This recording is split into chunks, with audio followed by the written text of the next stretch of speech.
नागपुरातील शिक्षक घोटाळ्याच्या उच्चस्तरीय चौकशीचे आदेश देण्यात आले। शिक्षण आयुक्त सचिंद्र प्रताप सिंहांनी चौकशीचे आदेश दिलेत।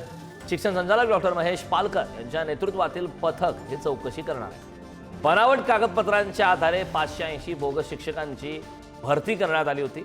बोगस शिक्षक भरतीची व्याप्ती पूर्व विदर्भाच्या अनेक जिल्ह्यांमध्ये आहे। याच 580 बोगस शिक्षण आणि शिक्षकेतर भरतीची आता शिक्षण उपसंचालक उल्हास नरड यांनी सायबर पोलिसात तक्रार केली। संदर्भात ताजी अपडेट देण्यासाठी आपले प्रतिनिधी जितेंद्र शिंगाडे आपल्या सोबत जोडले। जितेंद्र, खरं तर आपण पाहतोय शिक्षण आयुक्त सचिंद्र प्रताप सिंह यांनी आता चौकशीचे आदेश दिलेत। काय सांगशील सविस्तर?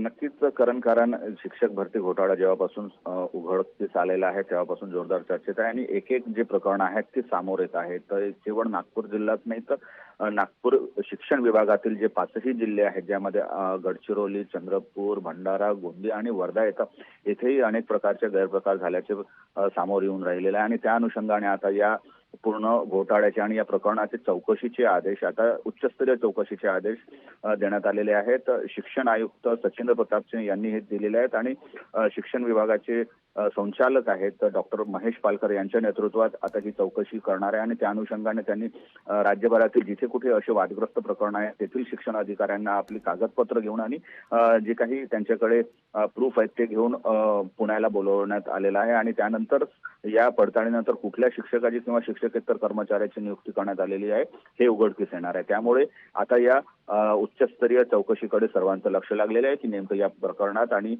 या संपूर्ण घोटाळ्यामध्ये काय उघडकीस येतं ते करा। नक्कीच जितेंद्र, खूप खूप धन्यवाद या महत्त्वपूर्ण अशा माहितीसाठी।